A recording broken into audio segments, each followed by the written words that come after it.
لکھنؤ میں ہمارا بہت بڑا سینٹر ہے ماشاء اللہ اور وہاں سے بھی جاتی ہیں. مثال طور کوئی امریکہ جا رہا ہے یا کوئی کینیڈا جا رہا ہے تو کسی کا پیسنجر جو ہے پاکستان سے ہوتا ہے, کسی کا پیسنجر انڈیا سے ہوتا ہے, ٹھیک ہے, تو ہم انڈیا والوں کو وہاں سے دوائیں پرووائڈ کروا دیتے ہیں اور پاکستان والوں کو یہاں پر. پاکستان میں الحمدللہ اس وقت ہمارے اراؤنڈ 35 سینٹرز جو ہیں وہ کام کر رہے ہیں پورے پاکستان میں, اور تقریباً بڑے بڑے شہروں میں ہمارے سینٹرز موجود ہیں. مثلا کراچی کے اندر 8 سینٹر ہمارے کام کر رہے ہیں.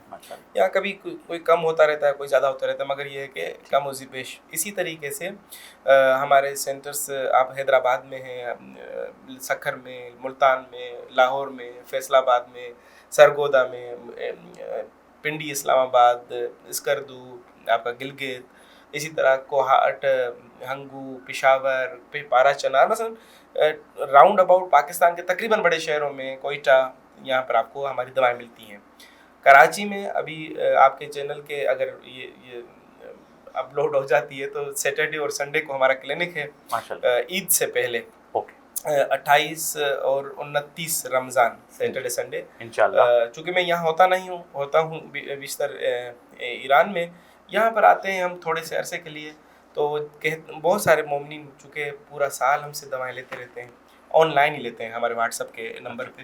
میں آپ کو واٹس ایپ نمبر اپنے شیئر کر دوں گا تاکہ جو ہے آپ اسکرین پہ لگا دیں گے تو تاکہ لوگ وہاں سے بھی رابطہ کر کے ہم تک پہنچ سکتے ہیں. مثلا آن لائن ہی ہم دیکھتے رہتے ہیں, مگر جب ہم حضوری طور پر, چونکہ سال میں ایک چکر ہم لگاتے ہیں طبی دورہ پورے پاکستان کا, تو بہت سارے پیشنٹ جیسے ہم کراچی آتے ہیں تو کوئی اسلام آباد سے کہتا ہے, کوئی سرگودا سے کہتا ہے, کوئی لاہور سے ہمیں ملنا چاہتا ہے, تو ہم ان کو کہتے ہیں بھائی یہاں نہ آئیں, اس مرتبہ ہم فلاں مہینے میں ہمارا طب کا دورہ ہے, تو ہم فلاں سینٹر میں جب آپ آئیں گے تو وہاں ہمیں بھی دکھا لیجیے گا.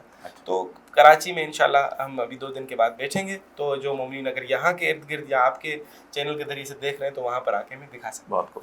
مولانا صاحب آپ سے کچھ باتیں جو نہیں ہو پائیں, لیکن یہ کہ ایک سیر حاصل گفتگو ہوئی, مگر میرا ابھی تشفی ایک اندر سے نہیں ہو پا رہی تھی. میں چاہتا تھا کہ آپ طب انبیاء پر آپ کا ایک خاص پیغام کیا ہے؟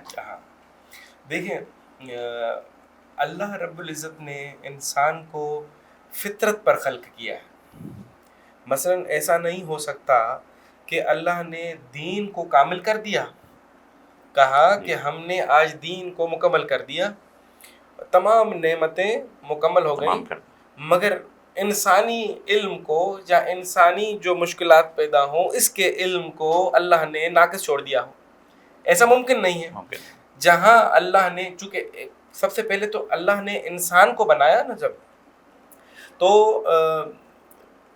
اس کے اندر بہت ساری کمپلیکیشنز مثلا اللہ کو پتہ تھی کہ یہ کل یہ ہوں گی, تو اللہ نے ان کمپلیکیشنز کے لیے آلریڈی وہ غذائیں, وہ فروٹس, وہ ایسی ہوائیں, وہ پہاڑ, مثلا جس طرح آپ ابھی اگر گلگت بلتستان کی طرف جائیں, چونکہ پہاڑی علاقہ ہے نا, تو وہاں پر قربانی کا درخت جو ہے وہ عام جام ہوتا ہے. اب کیوں ہوتا ہے, ابھی آپ جب جیسے ہی جائیں گے نا وہاں پر, تو رستے میں چھوٹے چھوٹے بچے جو ہیں وہ ایک پتھر رکھ کے اس پہ قربانی بیچ رہے ہوں گے, خشک قربانی. جب ان سے پوچھیں بھائی یہ کیوں بیچ رہے ہو, تو وہ کہیں گے آپ کو کہ جب آپ اوپر پہاڑ کی طرف جائیں گے تو آکسیجن کی کمی ہو جائے گی, تو جب یہ آپ کھائیں گے تو آپ کی آکسیجن آپ کی پوری ہو جائے گی.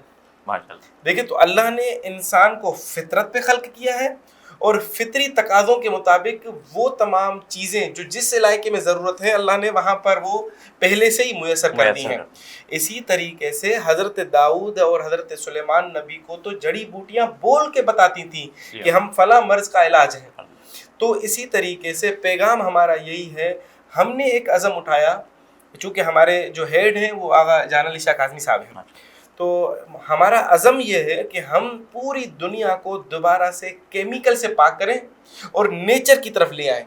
جیسے ہی نیچر کی طرف لے آئیں گے تو جتنی بیماریاں ان ایلوپیتھک میڈیسنز کی وجہ سے یا کیمیکل کھانے کی وجہ سے, بھلے وہ کیمیکلی غذائیں ہوں یا کیمیکلی دوائیں, ان کے کھانے سے جو بیماریاں پیدا ہوتی ہیں وہ ختم ہو جائیں گی. جس طریقے سے ابھی ایک بک ہے, بہت سارے ناظرین نیٹ پہ ڈالیں گے تو فوری آ جائے گی, ڈیتھ بائی میڈیسن, جس کے اندر 5 امریکن سائنٹسٹ ہیں جنہوں نے یہ لکھی ہے, اور جس میں انہوں نے اپروکس 125 ریفرنسز دیے ہیں, اور انہوں نے اس پہ بتایا کہ ڈیتھ بائی میڈیسن کا مطلب ہے کہ دواؤں سے موت.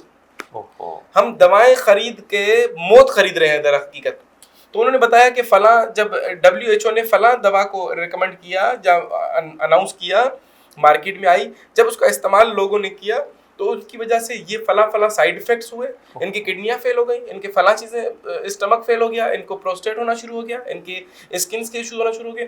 پھر انہوں نے اس دوا کو بند کیا, اس کی جگہ پر دوسری دوا نکالی, پھر وہ دوسری دوا کے الگ سائیڈ ایفیکٹ تھے. تو اس طرح انہوں نے 125 ریفرنسز راؤنڈ اباؤٹ, یا شاید اس سے زیادہ ہے, تو بہت بڑی مطلب اتنا ان کا وہ نہیں ہے, شاید میرے خیال میں کوئی 25-30 پیج ہوں گے. ڈاؤن لوڈ کریں, اس کو پڑھیں تاکہ آپ لوگوں کو علم ہو کہ بھائی کتنا نقصان ہے, کتنا ضرر ہے. ہم یہ جب کیمیکل کا, جو کیمیکل اللہ نے نہیں بنائے انسانوں نے بنائے ہیں, وہ یقیناً ہمیں جو ہے نقصان پہنچاتے ہیں. تو بس ہمارا عزم بھی یہی ہے کہ لوگوں کو کیمیکل سے بچائیں جو کینسر کا باعث بنتے ہیں. اور الحمدللہ جب سے ہم نے یہ سفر کا آغاز کیا ہے, نہ جانے کتنے کینسر کے پیشنٹس جو ہیں وہ الحمدللہ شفا پا چکے ہیں, نہ جانے کتنے جن کو اولاد نہ تھی الحمدللہ طب اہل بیت کی دوائیں کھانے سے 10-12 سال پرانے مریض جن کو اولاد نہیں ہو رہی تھی, طب اہل بیت کی دواؤں سے 3 مہینے میں 4 مہینے میں صاحب اولاد ہوئے. کتنے ایگزیما کے پیشنٹس, کتنے آپ کے بلڈ پریشر شوگر کے تو بے انتہا. اسی طریقے سے کڈنیز ڈائلسس پر بہت سارے ایسے پیشنٹ. انشاءاللہ کبھی موقع ملا تو ہم ایک بیماری پر تفصیلی اور مفصل گفتگو کریں گے کہ ڈائلسس ہوتا کیوں ہے, بچا کس طرح جا سکتا ہے, اس کی دوائیں کیا ہیں, لیور کس طرح کام کرتا ہے, شوگر کیوں ہوتی ہے, شوگر کی ٹائپس کتنی ہیں, یہ ڈائجیشن کیا ہوتی ہے, کڈنی اسٹون ہو تو کیا کیا جائے, اسٹمک آپ کا گال بلیڈر اسٹون ہو تو کیا کرنا چاہیے, آپ کے بال جڑ رہے ہوں تو آپ کو کیا کرنا چاہیے, اب چہرے پر چھائیاں ہوں تو کیا کرنا چاہیے, اولاد نہ ہو تو پھر کیا کرنا چاہیے. سب چیزوں کا علاج طب اہل بیت میں موجود ہے. اور اس میں پھر انشاءاللہ ہم آپ کو یہ بھی بتائیں گے کہ کون کون سی غذائیں مثلا بی بی فاطمہ زہرا سلام اللہ علیہ کو پسند تھیں, کون سی غذائیں رسول اللہ کو پسند تھیں, کون سی غذائیں مولا علی علیہ السلام استعمال کرتے تھے, یا اس سے پہلے والے انبیاء کن کن غذاؤں کا استعمال کرتے تھے. ان کا اگر آج استعمال ہم کرنا شروع کر دیں تو نہ جانے کتنی بیماریوں سے از خود ہی ہم جو ہے بچ سکیں گے. ماشاءاللہ, میں بہت مشکور ہوں مولانا صاحب کا, اور اسی کے ساتھ ہم پروگرام کو اپنے اختتام کرتے ہیں. مجھے امید ہے کہ آپ لوگ یقیناً مولانا صاحب سے مستفید ہوں گے اور ان کے لیے دعا گو رہیں گے. ہم کازبین ٹی وی کے حوالے سے بہت مشکور ہیں مولانا صاحب کے کہ انہوں نے اپنے قیمتی وقت سے ہمارے لیے چند ساتھ نکالی, لیکن بہت خوب, بہت مزہ آیا ان کے ساتھ. انشاءاللہ اب آپ سے اگلے پروگرام میں ملاقات ہوگی.